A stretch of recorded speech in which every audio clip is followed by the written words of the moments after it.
and welcome to Round Robin. I'm your host, Robin McCormick, with the City of Hampton's Communications and Marketing Department. And today we're going to talk about, in general, some very exciting new programs and initiatives going on at the Hampton History Museum. My guest today is Lucy Talbot Cochran. Welcome, Lucy. Hi, it's good to see you. I am so excited because you recently did a presentation for City Council in which you announced some initiatives and goals. And let me just back up for a second. You've been here almost a year now? A year now. Okay. And so you've spent that, and you told us, you came on this show and said to expect a lot of change and really new ways of looking at history and doing history programming. And actually the results of that work is being unveiled, many of those things this week or this month. For us, it was about going out to the community over the last number of months, talking to people, finding out what we needed to do, what needs were out in the community that we needed to fill. So we've designed programs that are really very diverse, and we hope serve the full community. And we actually have tied everything to the idea that we are trying to tell the story in a new way.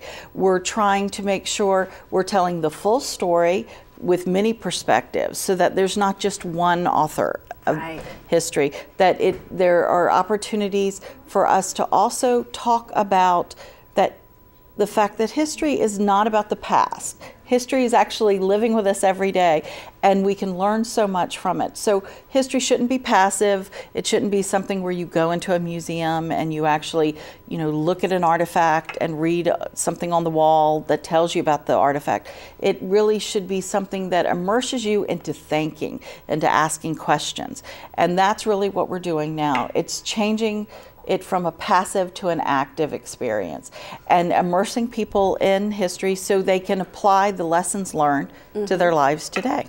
And we're doing that through a lot of different programs, including, well, actually every week of the month we have something going on, actually. I've noticed that because, my staff helps put together that e-news weekly calendar that we email out to people and say, here's what's going on in Hampton this week.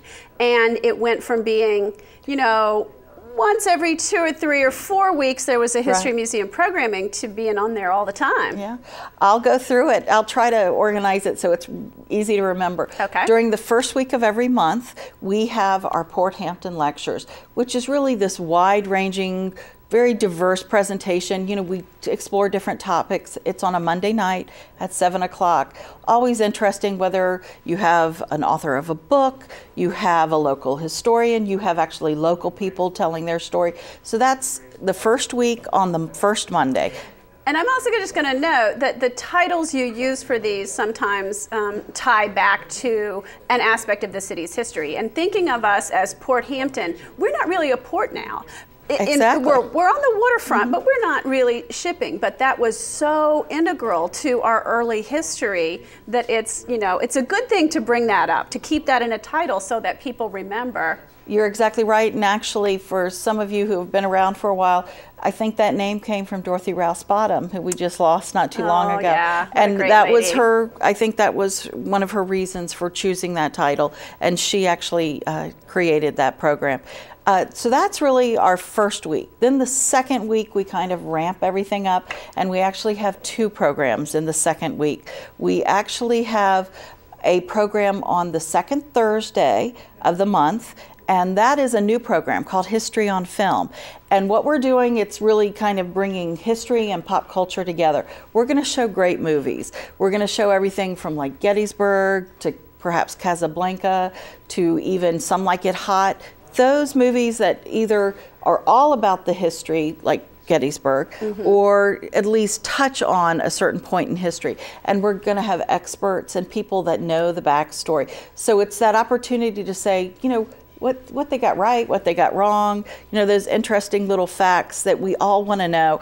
We know a lot of people learn their history from movies. Well, it's such a moment, because I recently went to see Les Mis, and I came home and I said, okay, I forget, I don't remember the French Revolution. It wasn't really during the French Revolution. What the heck was going on? What is this time period? And because of the movie, I was inordinately interested in French history. And you had, that window of time in which I could learn something. Exactly, so that it's excited you. It's a great tie-in, And that's what we want. We want pop culture. We don't want people to think that is the true story of history. Instead, we want it to be a catalyst, and then we want to tell the real story.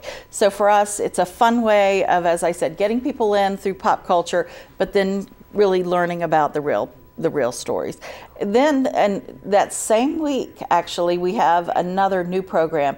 It'll always be on the second Saturday of every month, and it's really our flagship family program. It's called Second Saturdays, and it's a program designed to immerse families. It's going to be very family, children friendly, children of all ages. You come and you do hands-on activities and you explore a topic.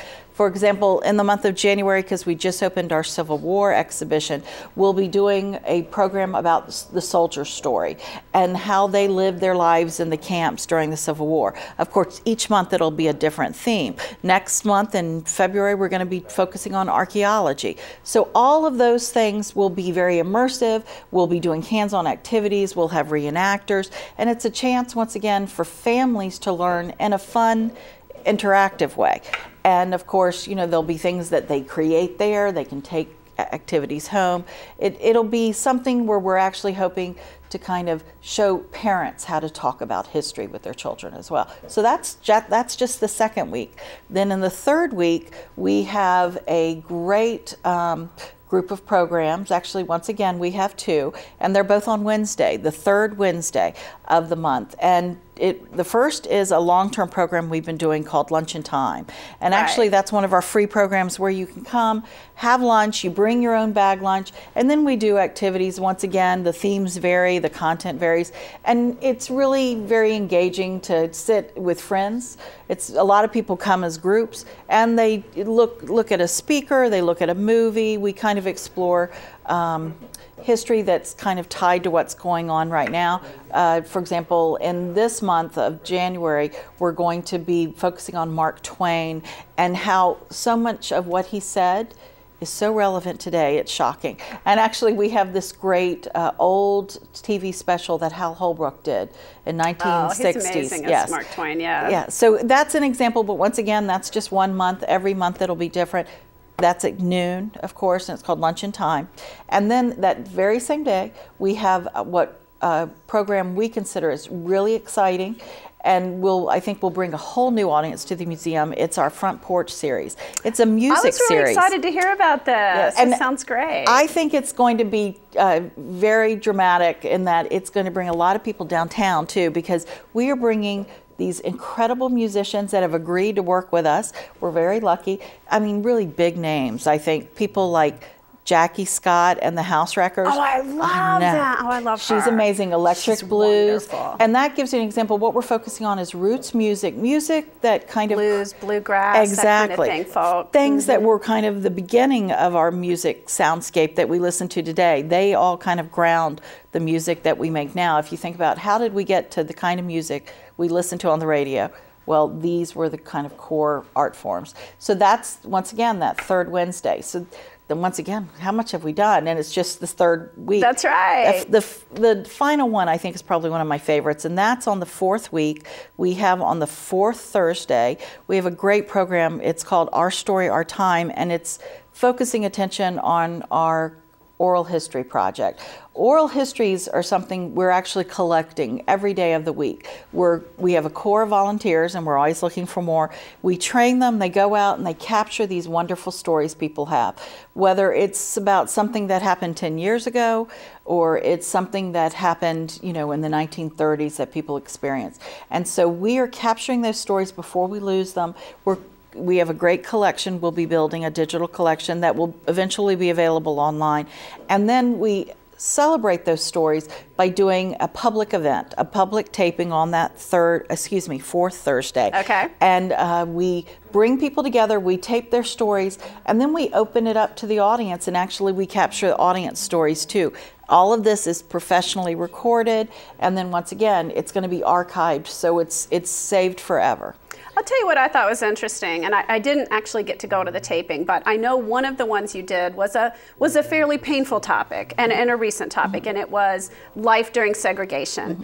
And you talked to, I think it was Ross Carney, yes. and I forget who the black person was, but you had these two very different perspectives, and I think that's such a hard, for people to deal with recent, and I guess recent goes back to the Civil War, but, right. but those racial issues, and to be honest and able to tell their stories, I just think that's phenomenal. And it's daring, because it's easy to be a museum that sort of coasts along on, here's what everybody kind of knows, let's talk about that. But to dig deeper is, it's hard for you, it's hard for the community. Well, and for us, we weren't trying to be provocative. I would say, even though it may have been perceived that way, for us, we wanted to talk about things that people don't talk about.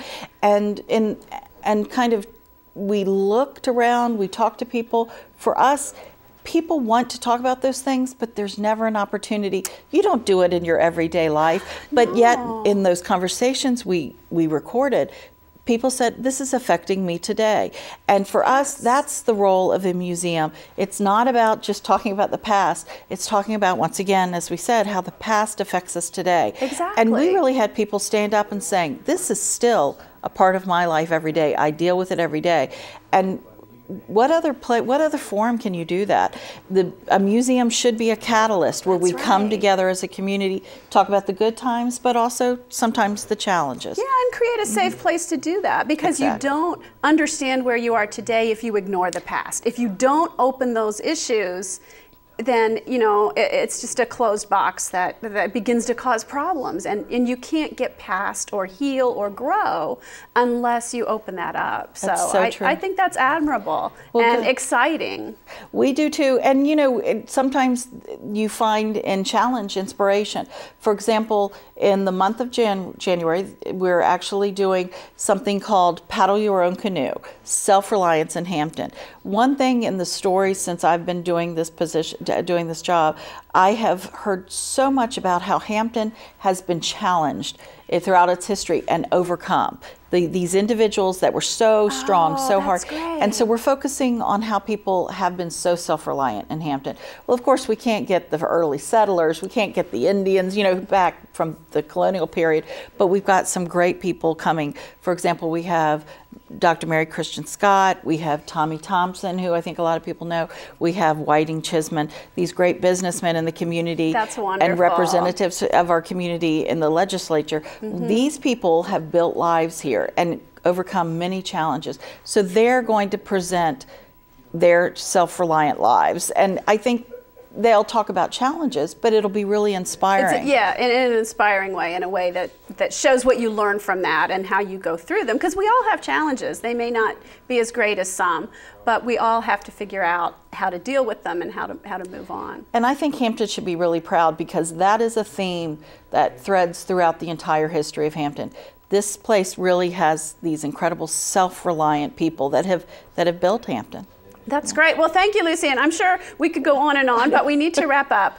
And what I want to tell people, though, is to either go to your website, which is Hampton History .org. That's what I thought. Or go to hampton.gov and sign up. Go to hampton.gov/enews. And if you sign up your name and email address, we will email you a calendar every Thursday of all the events going on in the city of Hampton that's sponsored by the city, or in some ways one of our partner agencies. And it's a great way. So you think, well, maybe I want to go to one of these film to discuss history discussions, but I'm going to wait for the right topic. So that way we'll let you know what the topic is, what the port history topic is, and you can choose and always know what's going on. So I hope to see you at some of these Hampton history events. Thank you for watching.